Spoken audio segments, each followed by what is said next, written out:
From the New Arts and Media Studios in Milwaukee, I'm Charles Purcell. This is The Log. And it looks like, I don't know, this is going to turn into a regular Thursday thing. I want to play for you my regular Tuesday appearance on the flagship terrestrial station, WXRW, River West Radio, as I appear with host Martin Hallinger on the program Drive Time. So as long as this remains a regular Tuesday thing, I'll share it with you for the Thursday post. How does that sound? All right, here's host Martin Hallinger and myself, Drive Time from River West.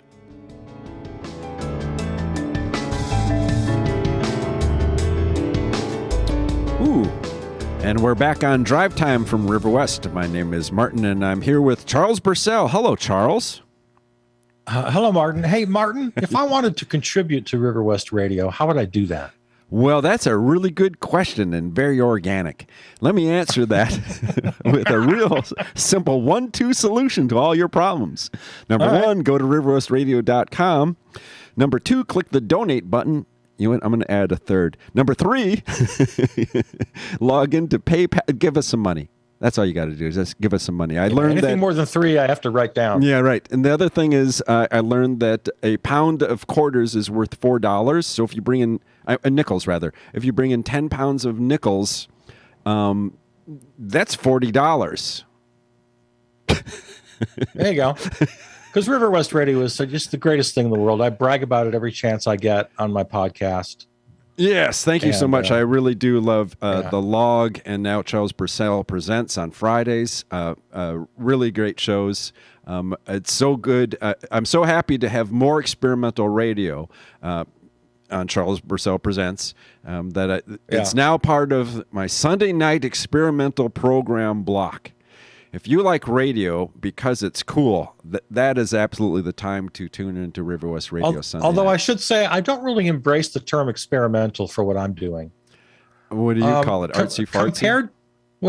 Compared to most radio you hear, it's very different, obviously. I'm doing audio collage and things like that. I don't know how much experimenting I'm doing. Well, what genre are you in then? Radio art. Audio collage, right? Radio theater. Yeah, see, I like. Maybe I should change my mind about it. Experimental sounds better than art talking on the radio because there just isn't much audio art in the world where people can go that. But experimental is the heads up that this isn't going to be talk about sports, money, politics. It's going to be something. Right. I think the reason I shy away from experimental, I think some people hear it and they expect noise. Good point. Which to many people, which to the artists in that world, noise is not a derogatory term. Noise is what they do. They're noise artists. And I don't really do that. I do collage. Yeah. But I'm not really a noise artist. And that's why I shy away from experimental as a term. What do you think of this term, eclectic radio? No, I like that. Yeah, it's funny. I like eclectic, but I feel like eclectic, non-traditional. There we go. Non-traditional. Yeah, we are still in the position. You and I have talked about this before. Back when I started doing this in the 1980s, myself and the other artists I was working with, we were literally having to make up terms. And I think we're still in that position. Nobody has settled on a phrase or a term that the general public understands, let alone even the people working in the medium. Right. You know? Yeah. No, which isn't a big deal. You don't really need a label, except it kind of is helpful as you try to. It is struggle. helpful to let you want your listeners to understand what they're in for a little bit.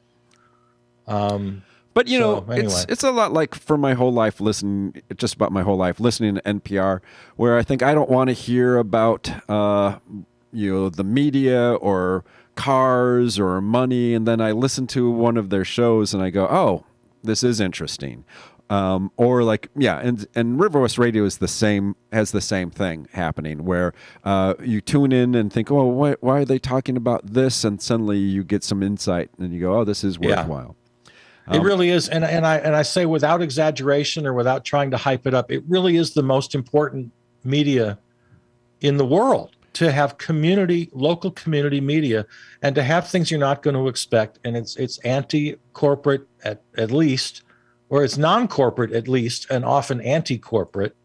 And you just don't get this anywhere else. I had a little part of my monologue the other day on the log talking about how I'm glad I never got too famous, because they would have killed me if I'd really accomplished what I wanted to in this world. I did like that episode. Right, if you had your way. Yeah, if I had my way, if I was like a Joe Rogan or an Oprah Winfrey and I had millions of followers who were actually taking my advice about abolishing money and borders, and it became a movement, my life wouldn't be worth a nickel. They'd kill me. But the second part of that conversation that I didn't have the other day was, my greatest dream in the world is that there are thousands, millions of people like me having their own say. And then that cumulative power is what we need, because I'm all about lateral power. I'm all about social anarchy. And so to have a million Charles Purcells, each with their own individual take on things, and they have power that actually competes with the corporate guys, that's the world I'm hoping for and looking for. And still silly enough to be optimistic that we may achieve someday. That is one of the things that's nice about social media, is that you'll see in comments people that agree with you, or people will post things and you go, oh yeah, good, I'm not the only one out there. There's times where like, oh, I'm going to put this I'm going to reply with a comment, and I think, oh, I'm very clever, and I scroll down. It's like, oh, somebody already did that. Good. Yeah, there's right. Somebody that had the exact same flow of thoughts that led their fingers to keying in at the exact same thing. I like that so much. Just to go. Of course, the problem is if you're, I don't know, some sort of bad person, and you go, hey, there's other people that are bad just like me. Maybe I'm not so bad. Okay, that's a whole other story. Well, let's take a look at. What do you want to talk about first? The Academy Award nominations or Super Bowl? I was curious to get your opinion about the Super Bowl halftime show. Right, because so what I like to do with the Super Bowl is just relax and enjoy it. I broke my thing of not drinking any beer, and I thought, let me go ahead and buy a 4-pack for $3.50 and a frozen pizza, so that I can feel like, as I sit alone with my cats, that I'm part of this thing. I'm proud to be in America. Wait, let me stand up when you sing that. and so you had your experience. I did. I was just like, oh, I'm just going to relax, and I did it in real time. I didn't use my DVR or pause button. I just had it going, which is, oh gosh darn it, I'm going to miss a commercial. I'll have to wait till the game starts before I go to the bathroom or to the kitchen. I love how crazy upside down it is that normally everyone wants to miss the commercials, but to have this one event where it's, what was it, $9 million per ad? Yeah. You know what? I've given up on the commercials. This year, I treated the commercials like I do on every football game. I used them to go to the fridge, go to the bathroom. I completely ignored the commercials this year, because over the last several years, they've just gotten so boring, and I'm done with that now. Well, that's what's kind of fun to see how they change from season to season. Are they serious? Are they not serious? Yeah. I finally reached my breaking point. It's like, no, I didn't see one of them this year. Not one. Well, the thing that's interesting about the Super Bowl here, let me say this. Advertising on the Super Bowl is the Super Bowl of commercials. Okay, see how bright I am? Because you really are getting the best artists in the commercial world, and you are seeing their art. And what's always interesting for me is like, wow, that was a really good commercial for chips. And you think, it's too bad that there wasn't that same money going to someone, and it was about something you care about. Like right. I used to have that exact same thought year after year. I'd see a great commercial and think, the person in charge of making that commercial, I bet they've got a really interesting reel. I bet they've made some independent films that are really great that nobody has seen. And then I go back to my no profit rant. If we lived in a world without money and profit, that person's art would be seen and not their Doritos commercial. Yes. Wouldn't that be a better world? It's so amazing. And, like I assume they do, but you make art, that, they have their film reel from school, and, that would be much more interesting, but actually being able to see that is very unlikely compared to all of the millions of people watching the Super Bowl. But yeah, right. I mean, Pee-wee's Playhouse. Okay, wait, I better not start talking Pee-wee talk. That was such an amazing. It was a Saturday morning show, and so many different, I'll say, experimental artists did different types of visual arts for the show, and I was like, okay, all of those people should get Super Bowl commercial jobs so that they can finally get paid because they were so brilliant. Well, Pee-wee's a great example because the exception that proves the rule. Is that the old expression? Sometimes brilliance sneaks through, and Pee-wee was one example of that. All right, so you know what though, we started talking about it, we never got to it. The halftime show. What'd you think? So was it good? Here, let me ask you specific questions. First of all, did you like it? Second of all, did you find any social significance to it? I just enjoyed seeing all of the old artists performing. Was just amusing to me. The overall set was weird.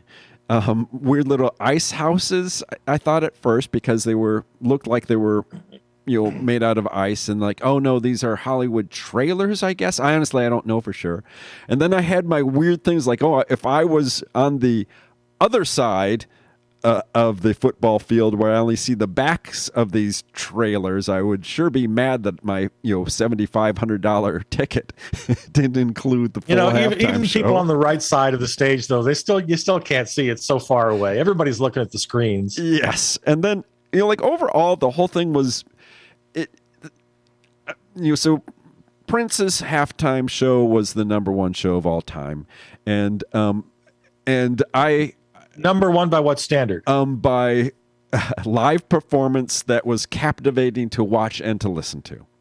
I mean, singing Purple Rain in the literal rain, and not lip syncing like some of the performances. That was pretty great. God put his finger down. I mean, on he could have put a little purple in each raindrop just to make it anyway.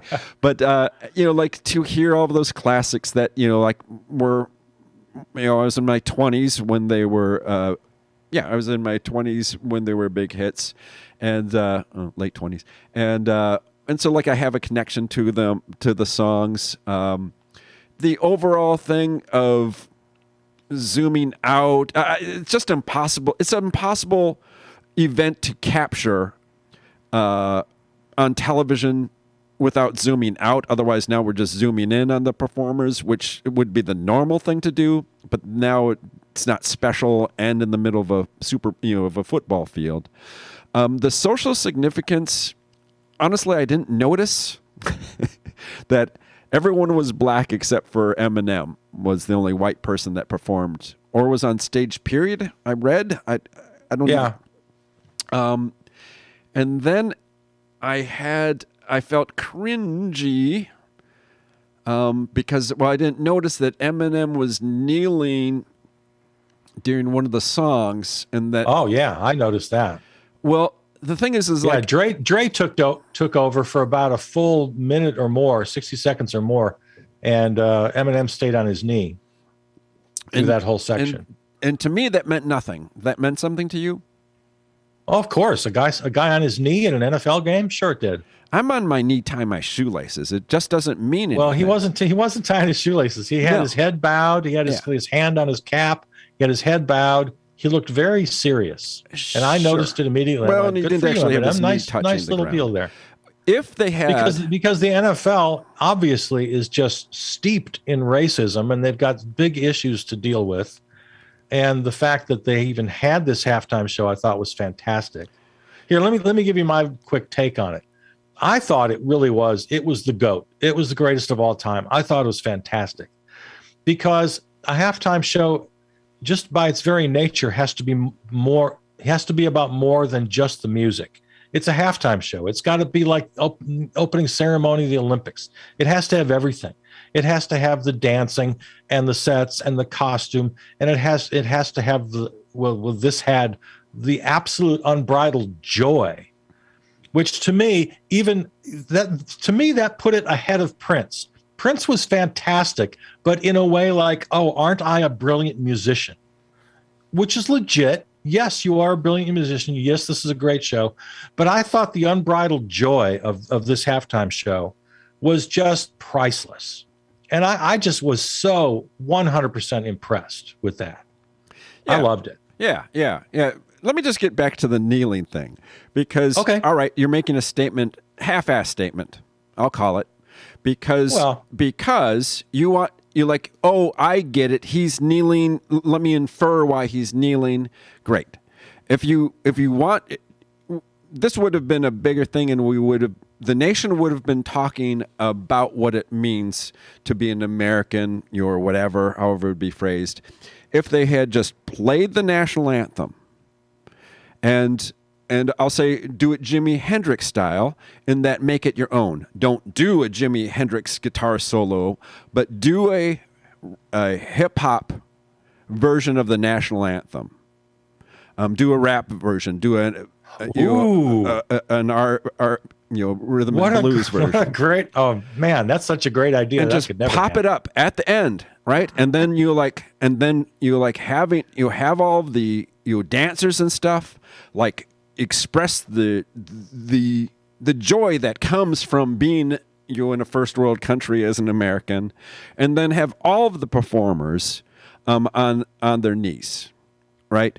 And for that contrast, and then have some of the performers standing and saluting if they're in the military, whatever the hell they want to do.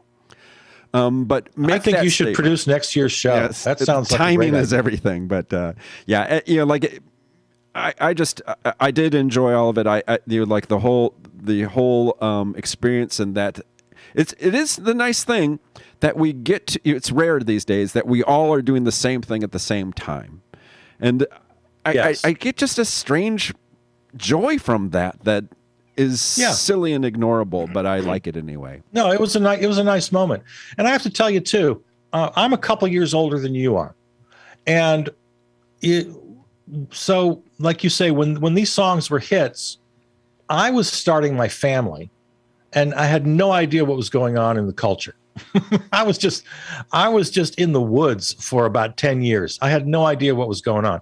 So I missed out on all this. I didn't even know any of these songs, I did recognize the Eminem song, but yeah, I was just completely out of touch. Right. It was funny. I was living in Chicago in the late 90s, and I just remember going to the Tower Records and putting on the headphones and listening to Eminem's albums, and just being blown away by them.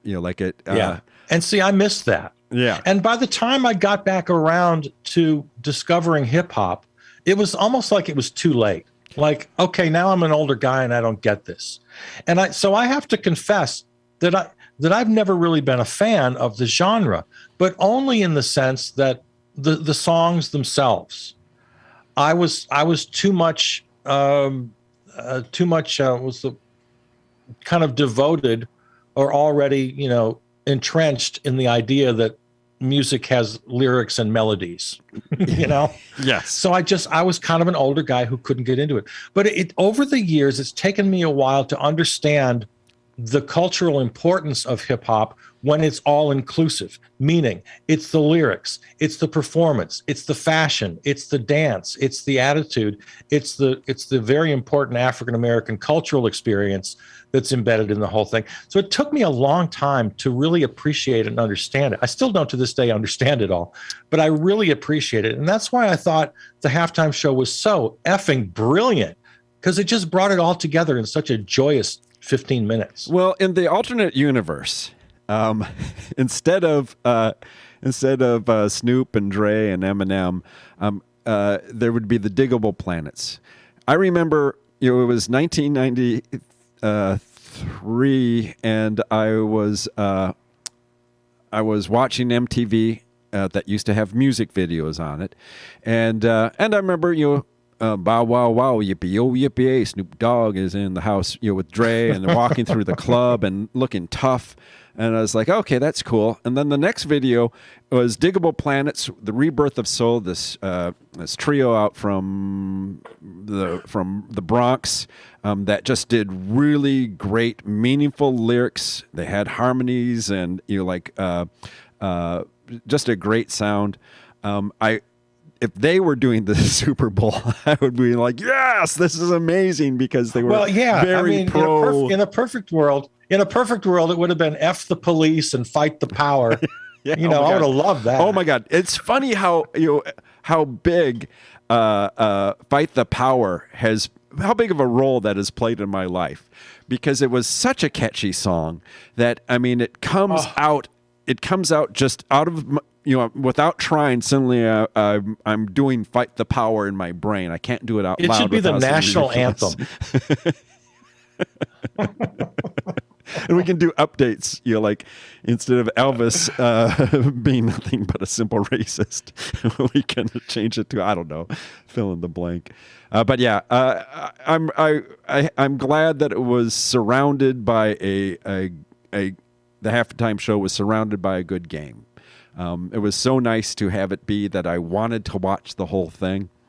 I'm sorry to bring up football during the Super Bowl talk. Yes, it's really where this is coming out of left field. What is this all about? What are you talking about? All right. Well, you are listening to Drive Time from River West. My name is Martin. I'm here with Charles Bursell. You can hear his shows on River West Radio Monday through Friday. There's something of his on 8:30 a.m., 1 p.m., and 9 p.m. Well, let's take a look at all of those movies we've gone to over the last year. Woo, so much fun to just go and sit with a whole bunch of people in a crowded movie theater and just laugh or scream or cry together. No, it didn't happen.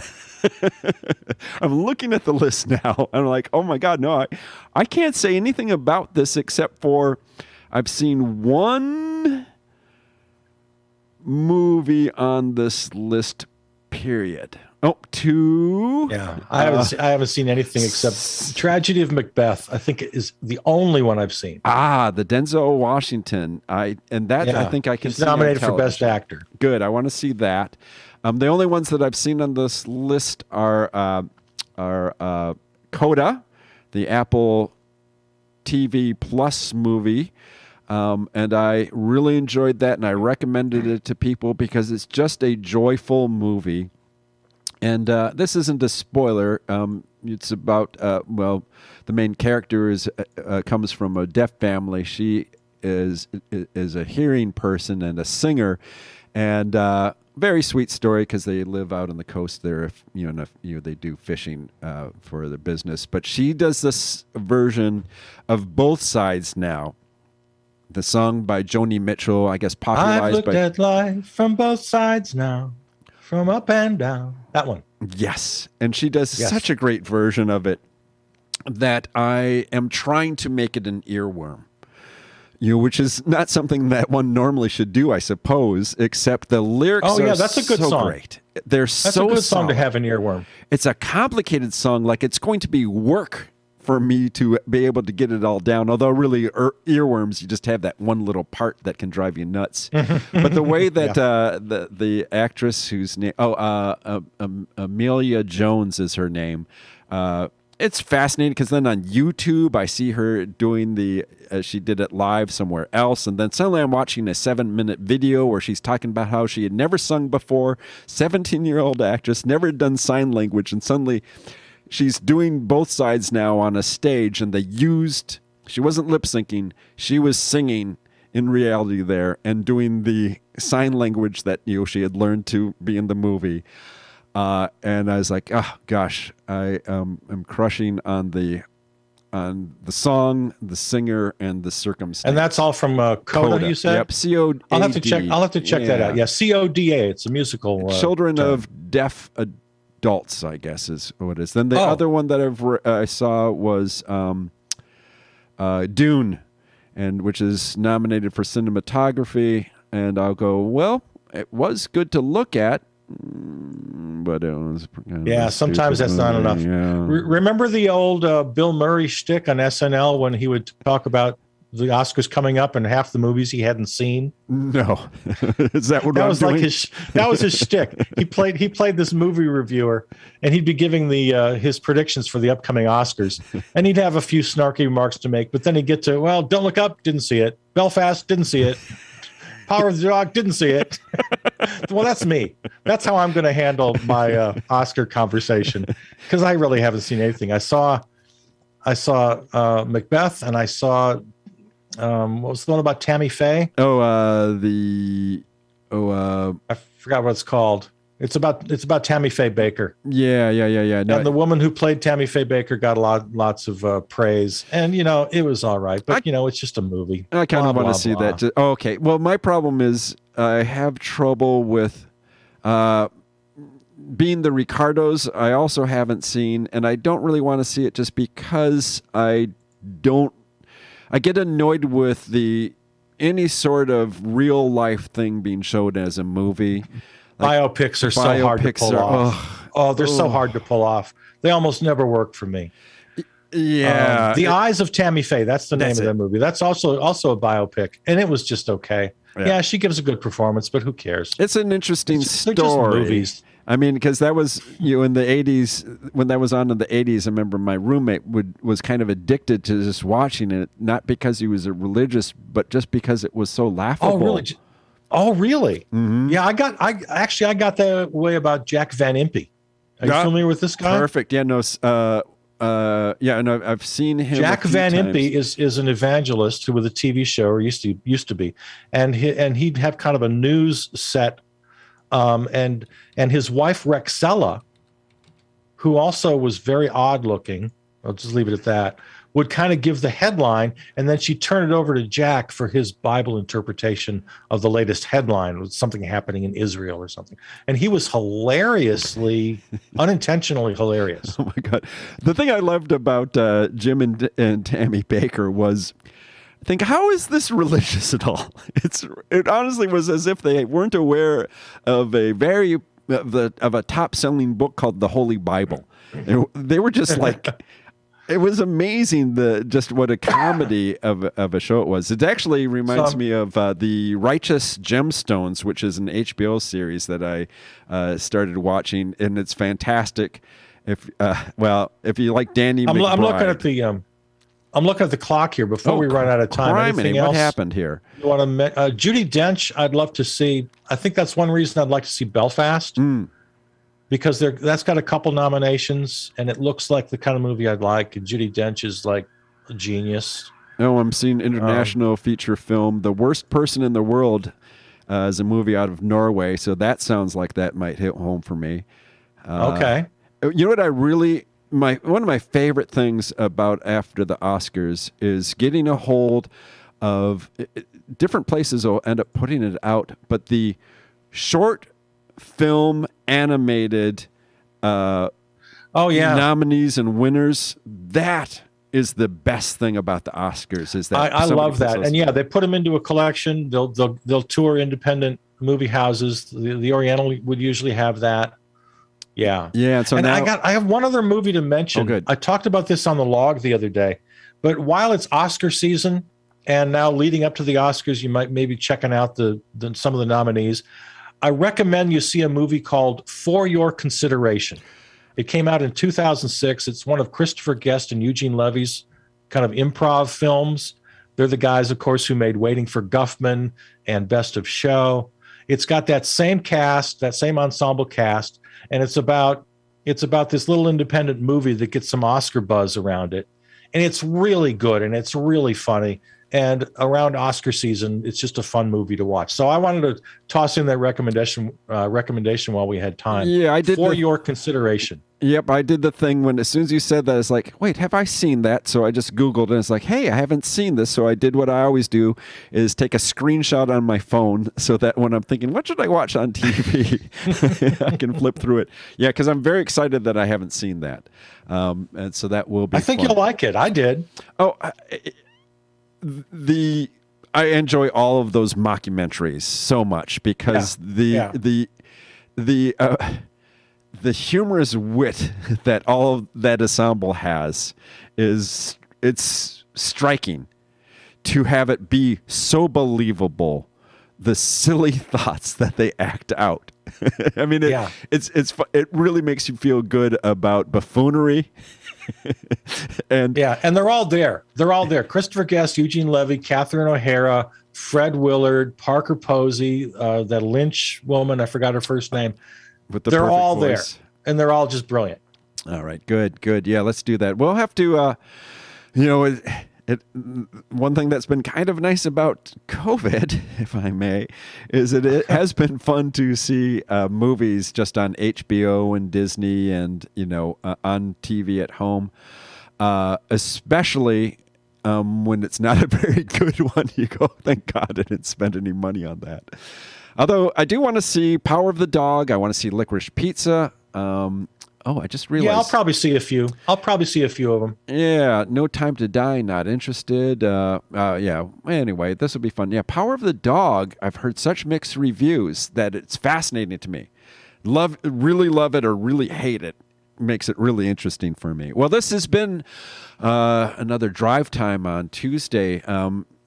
All right. Thank you so much, Charles Bursell. Make sure you check out Charles Bursell. You know what I'm just going to say? Go to riverwestradio.com, click on shows so you can hear any of them at any time. But remember to go to tell your smart speaker to play River West Radio. That's WXRW. And check out what we're talking about here on River West Radio. All right, there it is. Thanks very much, Martin Hallinger and River West Radio. This is The Log. Next up, our Friday post, which is Charles Bursell Presents. Audio collage, radio art, spoken word, radio theater. So be watching for that. That posts on Fridays. All right, there it is. I love you. I'm Charles Bursell.